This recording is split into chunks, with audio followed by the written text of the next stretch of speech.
Hello students, आज की class में हम लोग देखने वाले हैं कि कैसे कोई दिया हुआ फलन होगा तो हमें पता चलेगा कि वह एकेकी है या बहुएकी है, अछादक है या अंतःक्षेपी है। इसका पता करना हम लोग सीखने वाले हैं। तो चलिए हम लोग देखते हैं। मैं यहाँ पर एक एग्जाम्पल लेता हूँ। मान लीजिए कोई एक फंक्शन है हमारे पास एफ, जो कह देता हूं मैं कि नेचुरल टू नेचुरल पे डिफाइन है, यानी कि इसका प्रांत भी नेचुरल नंबर है और सह प्रांत भी नेचुरल नंबर है, जो F X equal to 2x plus 3 द्वारा परिभाषित है। यह हम लोग मान लेते हैं।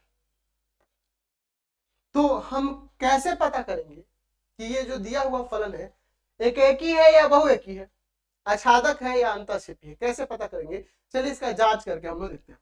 देखिए, जब भी आपको एकेकी की जांच करनी होगी तो हमेशा आपको ध्यान रखना होगा, एकेकी या बहुएकी की जांच करनी होगी, है ना। 1 का जांच करना होगा या मेनी 1 का जांच करना होगा।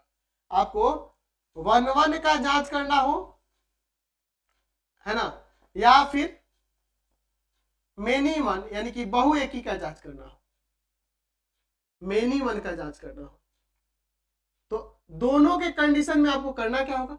सबसे पहला काम हम लोग यहां मान लेंगे कि आपका f(x1) जो है ना f(x2) के बराबर है। f(x1) का मान f(x2) के बराबर है। यहां लिख देंगे कि फॉर ऑल सभी x1 x2, जितने भी x1 x2 होंगे जो बिलोंग करेंगे फंक्शन के डोमेन से, फलन के प्रांत से, n से, इतना हम लोग मान लेंगे। फिर अब हम लोग इसका वैल्यू उसमें रखेंगे तो हो जाएगा 2x1 प्लस 3, x1 रखेंगे फंक्शन में, x2 रखेंगे तो 2x2 प्लस 3, 3 से 3 cancel, 2x1 equal to 2x2, 2 से 2 cancel, x1 equal to x2। तो जब ये कंडीशन जब फॉलो करेगा, यानी कहने का मतलब कि जब आप f(x1) f(x2) के बराबर लो, तो अगर x1 x2 के बराबर आ जाए तो वह फलन 1 होता है। वह फलन क्या होता है? 1 होता है। तब यह फलन क्या कहलाएगा? 1 कहलाएगा। यानी कि इसलिए कह सकते हैं कि f(x) जो फलन दिया है 1 है, एकेकी है। अगर ये चीज नहीं होता है, कहने का मतलब कि अगर f(x1) बराबर हो f(x2) के, इसमें ध्यान रखना कि फॉर ऑल x1 x2 किससे बिलोंग करेगा?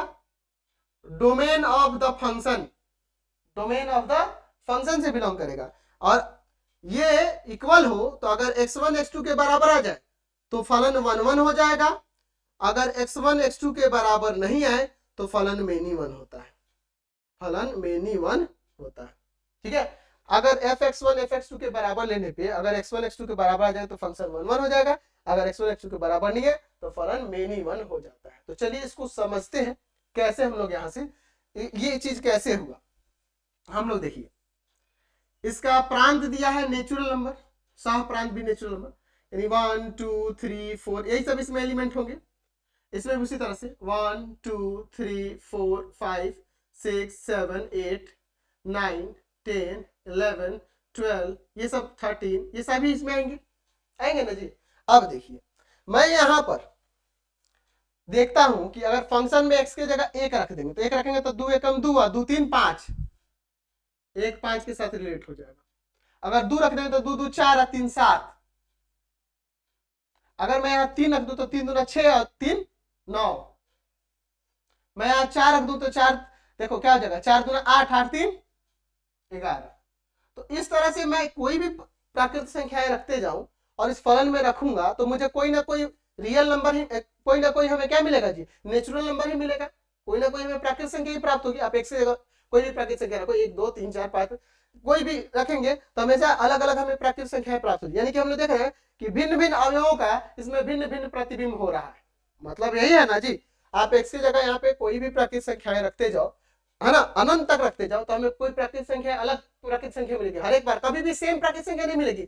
हर एक बार अलग अलग यहाँ प्राकृतिक संख्या रखेंगे, हमें अलग अलग प्राकृतिक संख्याएं मिलती जाएंगी। तो इसका मतलब यह हुआ कि इसमें हर एक भिन्न भिन्न अवयवों का, इसके डोमेन के सभी अवयवों का इस को डोमेन में भिन्न भिन्न प्रतिबिंब देखने को मिलेगा। इसलिए फलन 1 हो रहा है ना, फलन 1 हो रहा है। तो ध्यान रखना, अगर यही x1 x2 के बराबर नहीं होता तो ये फलन क्या हो जाता है?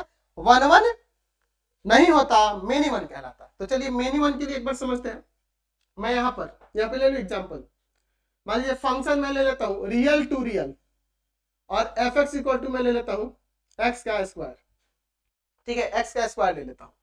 यहाँ पे मान लेते हैं f x one equal to में f x two for all x one x two belongs to इसके डोमेन से, इसके रियल नंबर है ना, रियल नंबर डोमेन है, तो क्या आ जाएगा एक्स वन का square equal to X two का स्क्वायर। तो यहाँ एक्स वन एक्स टू के बराबर नहीं होगा। पूछिए कैसे? देखिए यहाँ वर्ग करने पे ना बराबर हो रहा है, लेकिन वो जरूरी थोड़ा कि बराबर हो, यानी समझो -1 का स्क्वायर करो और 1 का स्क्वायर करो, इसी के लिए देखो समझो, हमेशा एक ही है, मान तो बराबर होगा। क्या -1 1 के बराबर है? नहीं है ना जी, आपको समझे ना, यानी कहने का मतलब इस फंक्शन में इसके प्रांत का एक एलिमेंट जैसे -1 रखोगे तो इसका मान 1 मिलेगा, और प्लस का 1 रखोगे तब भी 1 ही मिलेगा, है ना।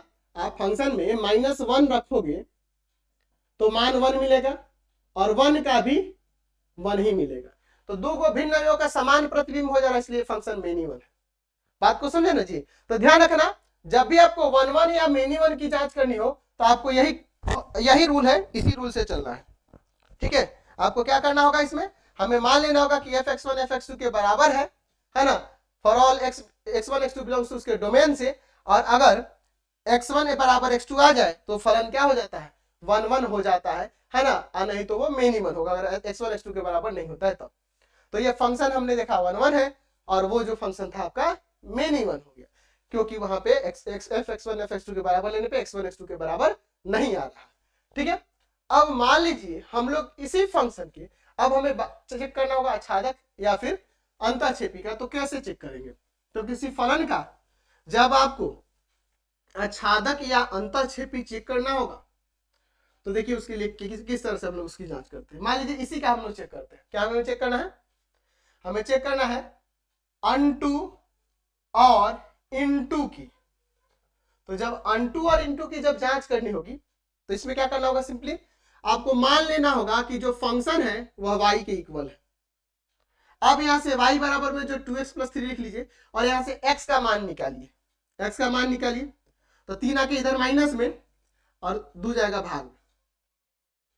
अब देखिए x का मान नेचुरल नंबर से बिलोंग नहीं करेगा। जब y का मान देखो यहाँ पे क्या रखोगे, आप सोचो, एक रखोगे, y नेचुरल नंबर है ना, एक में से 3 या -2 -2/2 कट के -1 आएगा, तो नेचुरल नंबर नहीं ना हुआ -1 x का मान। अच्छा अगर मान लो आप 2 रखते तो 2 में से 3 या -1/2 भी नेचुरल नंबर नहीं है, 3 रखेंगे तो भी नेचुरल नंबर नहीं आएगा, 4 रखने पे भी नहीं आएगा, 5 रखने पे भी नहीं आएगा, 5 रखने पे आ जाएगा। देखो 5 रखेंगे तो 5 में से 3 गया 2/2 कट के 1 आ जाएगा। तो हम लोग ऐसे बहुत सारे ऐसे मान मिल जाएंगे जिस पर रखने पर x का मान ये सभी नेचुरल नंबर ही है, लेकिन ये नेचुरल नंबर नहीं आ रहे। कहने का मतलब ये y क्या है, फंक्शन का मान है, और फंक्शन का मान मतलब इसमें है ना जी। तो यानी कि इसमें सह प्रांत में बहुत सारे ऐसे अवयव होंगे जिनका पूर्व प्रतिबिंब इसमें नहीं मिलेगा, इसलिए यह फलन क्या हो जा रहा है, ये फलन आपका अनटू नहीं होगा। अगर यही नेचुरल नंबर से बिलोंग करता तो ये अनटू हो जाता है, नहीं तो नहीं होगा। लिखेंगे यहाँ पे कि सह प्रांत n है ना जी, n के सभी अवयवों या फिर ऐसे देखते हैं सभी अवयव, यानी या फिर आपसे लिख सकते हैं अवयवों को भी लिख सकते हैं, अवयवों 1 2 3 4, या फिर इसके बीच में देखो ना 6 है 8 है 10 है, इसमें जो भी बीच में जो किसी से रिलेट नहीं हो रहा है का पूर्व प्रतिबिंब प्रांत n में नहीं है, इसलिए फलन f अनटू नहीं है। अच्छा जब अनटू नहीं है तो ये क्या है, f इंटू फलन है। तो जब भी अनटू या इंटू का चेक करना, अगर अनटू हो गया तो ठीक है, अनटू नहीं होगा तो इंटू होगा। बात को समझे ना जी। तो यहां से क्लियर हो गया कि अनटू की जांच कैसे करनी है।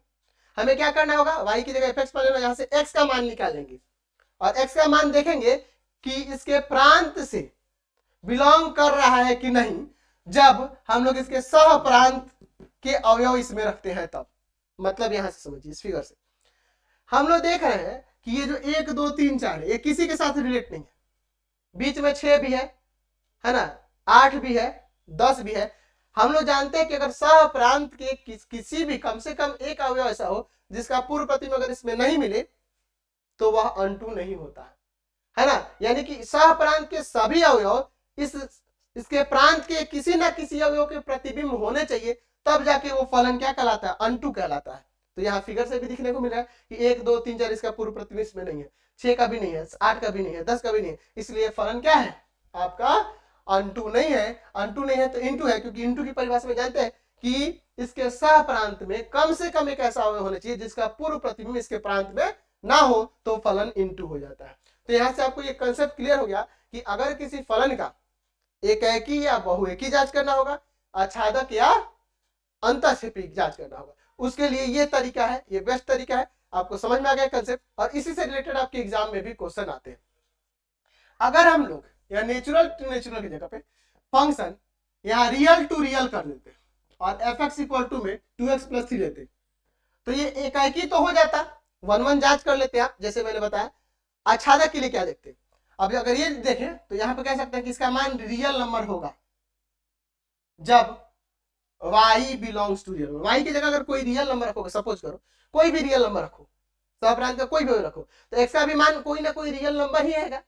तो इस कंडीशन में कह देते हैं कि सहप्रांत R के सभी अवयवों का पूर्व प्रतिबिंब इसके प्रांत में है, इसके प्रांत में है, इसलिए फलन अनटू हो जाएगा। बात को समझ ना। देखो आप सोचिए ना, y की जगह कोई भी रियल नंबर को रूट में, प्लस में, माइनस में कोई भी रख के देखो तो f का भी मान कोई रियल नंबर ही मिलेगा।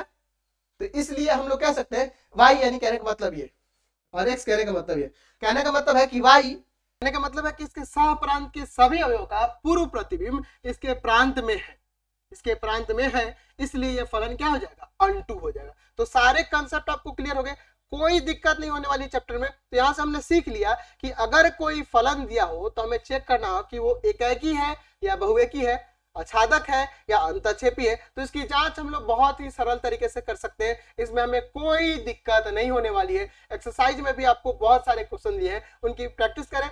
मैंने उन सभी क्वेश्चंस के सॉल्यूशन आपको दे रखे हैं, हर एक बुक मैंने पढ़ा रखा है, एनसीईआरटी, केसी सिन्हा, आरडी शर्मा, भारती भवन, है ना, मनोहर रे, डॉक्टर हसरूप शर्मा, मैंने बहुत सारे पब्लिकेशन आपको पढ़ा रखे हैं, कोई दिक्कत नहीं होने वाली। कंसेप्ट आप क्लियर करिए, क्वेश्चन सभी बुक में एक जैसे ही होते हैं, कोई दिक्कत नहीं होगी।